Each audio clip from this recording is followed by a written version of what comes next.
Here is my story. My wife and I have been married for 3 years. Before we got married, Cecilia and I had been dating for a year and a few months. I met her at a bachelorette party, and she was the younger cousin of one of the guys I met there. His name was Andrew, and he seemed to be a nice guy. I can't explain why, but something drew me to Cecilia. Although I didn't get to see her well that night until the next day at the wedding. She and her cousin were longtime friends with the groom, and they both flew in from another state to attend the wedding. After the wedding, I tried to talk to Cecilia, but she didn't seem to have my time, so I didn't disturb her anymore. Instead, I got her cousin's contact from the WhatsApp group we belonged to and asked him if he could share his cousin's number, and he did without asking for her permission first. Initially, talking to Cecilia seemed challenging, but I kept calling her, and in the end, she agreed to have a date with me. I am a nurse, so I had a 1-week leave, and I used the opportunity to go to the state she lived in and see her. From getting to know her, I discovered she worked with a marketing organization and had been working there for 3 years. We both realized we were single as we talked more, but Cecilia was not ready for a relationship. Her ex-boyfriend dumped her for an older, wealthier woman, and since then, she has been struggling with an abandonment mentality. However, I knew that no matter how she looked tough outside, she was just a delicate flower inside, and with the right amount of love, care, and attention, she would blossom and break through her barriers, so I did my best to shower her with all of that, even as friends. I even got her cousin to talk to her for me, so she could at least change her mind and be with me, and fortunately, she was the kind of younger cousin that listened to her older cousin, so she gave me the opportunity. We got closer, and I ensured I was there whenever she needed me because I loved her. The thing about me was that getting attracted to a particular girl did not happen to me every day, so when I saw Cecilia and liked her, I knew she was the one for me. So despite living in different states, I made sure I sent her flowers every week with a pack of her favorite chocolate until she said yes to me. When she said yes, I was literally the happiest man on earth, and as soon as I was due for my next leave, I hopped on the next flight to celebrate the beginning of our new phase of life together. I only had a few responsibilities, as the house I lived in was willed to me by my father before his demise, so I didn't pay rent and could save more money. Even without being with her, I would send Cecilia money to take herself to a fancy restaurant, go shopping, or even take her friends out on my behalf. I did everything possible to make her happy and not feel the distance between us until we married. After we married, her office transferred her to my state, and we began living together as a couple. A few months after Cecilia moved in with me, I began to see so many things I had not seen when we were in our long-distance relationship. She was messy in the kitchen, messy in the bathroom, and even messy in the bedroom. I complained about her habits every day until I eventually got tired, so I started cleaning up after her. She also picked offense to almost everything I did. For example, if I cleaned the house and she walked into a wet floor, she would yell and cuss at me, which continued with almost everything. Then she stopped cooking and didn't care whether I ate. Instead, she'd bring home-cooked food from any restaurant she visited and would microwave the food the following day as her breakfast. Before these changes, Cecilia loved cooking and wouldn't go a day without making fresh food. She hated warming food the next morning, and she always woke up very early in the morning to cook before I woke up. But when this happened, she became a different person, became more distant, and barely said a word to me, even if she was at home on some days. It got so bad that whenever I tried to start a conversation, she would cut me off with the excuse that she had work to do or was too tired to talk. After that, she didn't even let me touch her anymore, and a part of me began to suspect that she was seeing someone, but when I couldn't gather any evidence, I just let her be because I had heard people could change completely after some years of marriage. Her cold attitude toward me continued, and she even started sleeping on the couch because of my non-stop pestering for her to do her wifely duties. One day, I don't really remember what Cecilia did, and I yelled at her, but instead of sorting it out as adults like we used to, she picked a few clothes and told me she was going to her friend's house, and she threatened me to not call her friend if I didn't want to make things worse, so I didn't. 2 days after Cecilia left, I was at home thinking about how things had gotten bad between Cecilia and me when I got a call from a policeman. At first, I believed she parked wrongly or something, but I was told she had been involved in an accident, and the police officer shared the location. So, without wasting time, I rushed down there with my heart nearly falling into my stomach. The last thing I wanted was for something terrible to happen to my Cecilia. On getting to the accident scene, Cecilia was lying on a stretcher and sobbing. Her head and arms were bandaged, and she sustained multiple injuries, but the guy that drove did not make it, so his body was already covered. Not to sound insensitive, but I was glad Cecilia was okay at that point. I know we had issues in the past, but I didn't want her dead or injured because I wanted us to work things out and go back to being the happy couple we were. I tried to speak to her, but she kept sobbing, and at the same time, the paramedic guy came to me and asked if I was her brother because he saw me standing by her bed. I told him I wasn't, but he insisted that he called Cecilia's brother and not me. It was funny because Cecilia was an only child, so when I asked him to show me the number he called, he showed me my number and explained that Cecilia saved my number as her brother on her iPhone. I was confused because that was the last thing I expected to hear. I also found out that the guy that died while driving Cecilia was her boyfriend, and they were on their way to another state for a vacation when the accident happened. Whatever was left of their clothes was in the trunk, and I stood there, unable to say a word. It was just too much to wrap my head around at that point. I cried and asked Cecilia if it was true, and she nodded. She was still in tears because of her lover's demise, and she could not even hide it. Even with our non-stop fights and distance, I could not even think of being with another woman apart from her, but she chose to hurt me like that. To think that I was even planning to go over to her friend's house that evening, so we could settle everything and she could come back home, not knowing she was already on her way to a vacation with her lover. She was eventually taken to the hospital and stayed there for a few weeks. However, I only visited her once throughout her hospital stay because I still could not believe she had cheated on me after all those years, and it was really tough for me. The one time I visited her, her friend convinced me to go and see her, but I ended up standing outside her room door. I just could not take myself in there to talk with her.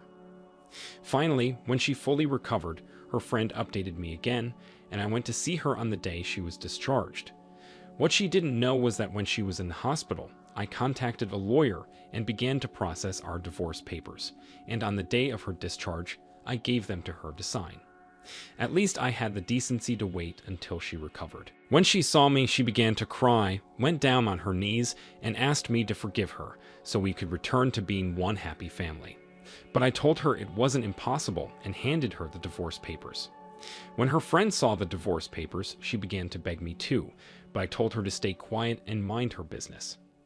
On the other hand, Cecilia continued to cry, and she begged me to give her a second chance, but I dropped the papers and left. Then I warned her to not return to my house. I already called her cousin to tell him what Cecilia had done, but he was too disappointed in her and wanted nothing to do with her. It turned out that the guy she was seeing was her colleague from work, and her company had the no relationship between colleagues policy. Knowing that she was married, they fired her to protect their reputation. So after she left the hospital, she had no job to return to, her friend kicked her out, and her cousin was far too embarrassed, so she had no one to support her. The last time I bumped into her friend, she told me Cecilia was now struggling financially, and she did crappy jobs just to make a living. It has been 2 years now, and I still can't shake off the feeling that every woman out there might hurt me again as Cecilia did. OP, you mentioned that your ex-wife saved your number as her brother on her iPhone, which is absolutely terrible. This means she had been playing you for a very long time. I'm not a fan of long-distance relationships because of how pretentious both parties can be. Honestly, I don't think your wife loved you. She was just using you. You should have dug deeper when you noticed the changes, and you should know better that people don't just wake up and change. She should have just ended things with you instead of cheating on you with her colleague. It's good that you found out the truth the hard way and you didn't allow her or her friend to convince you to change your mind. She didn't deserve a second chance, and I'm glad you weren't weak in your decision-making. Thank you for sharing your story with us. Now, let's get into the second story for today. My wife and I had been married for several years before I caught her red-handed, cheating on me. Evelyn and I were actually fellowship members, and she was gorgeous. Most times I would go to church on Sunday just to see her. However, we were not close friends until I discovered my aunt moved into her neighborhood. 3 houses after my aunt's house, to be precise. As of that time, we were just teenagers, and we weren't close friends like I said earlier because I wasn't exactly the kind of guy she would love to associate with. About 4 years later, my aunt died from cancer, and I stopped visiting the neighborhood, and everyone moved on with their lives. But I changed. Something happened to me that I can't share here, and it pushed me to take a different direction in life. I became more serious about my dreams, education, career, and spiritual life. Before this time, I was just a wild young man doing things my peer group did without thinking of the consequences of the future. Luckily, I went to college, graduated, and found a job. Then one day, I bumped into Evelyn on my way back from work. It was a pleasant surprise, and we exchanged contacts. When we were free some days later, we hung out to talk about what had happened in our lives in the past years, and mainly what had happened with me. After our first meeting, we had other hangouts together, and slowly the love I had for her rekindled, and when I felt the time was right, I asked her out, and she said yes. We dated for 2 years, and Evelyn and I never got intimate in the whole 2 years. I was a changed guy, and didn't want her to think I was with her because of her body. Aside from that, my spirituality with God grew, and I didn't want to jeopardize that, too, so Evelyn and I promised to be celibate until marriage. Eventually, we got married and got intimate on the first night of our wedding, but somehow, I felt like Evelyn was not enjoying my husband's duties, no matter how much I did. She did not say a word to boost my ego or anything. She just stayed there like she was waiting for me to get over and done with, which continued for almost 3 years. We wanted to have kids early because I didn't want to have a 15-year-old son at 50, but no matter how much we tried, she couldn't conceive, which worried us. Meanwhile, there was this uncle of Evelyn whom she was so fond of, her mother's younger brother. I had seen her around him several times as a teenager, so I believed he was her favorite uncle. This uncle of hers, Jesse, used to visit us a lot after we got married, and I didn't have an issue with that because both of our families were welcome to the house. They didn't need permission before coming because Evelyn was always at home. Evelyn's father was not in her life, and I had the first-hand experience of growing up without a father or an uncle I could look up to, so I didn't want to ruin their moments. So, most times, I would go shopping for Jesse to show him that I appreciated how he looked after my wife and raised her to be the God-fearing woman she was, or so I thought.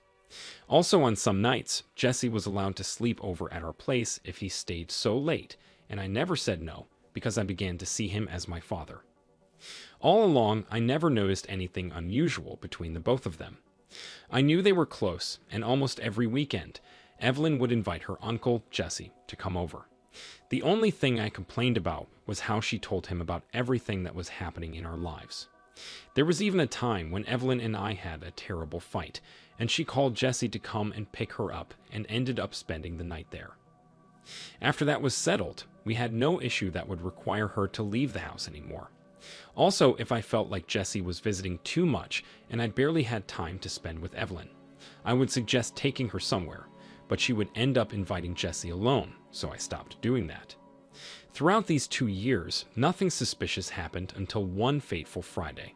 That Friday, I was about to return from work when I found out that my 15-year-old car had broken down, and I had to call my usual car company to take it and fix it, so I took a taxi home. Our 3rd anniversary was around the corner, and I had already made plans to take Evelyn on vacation.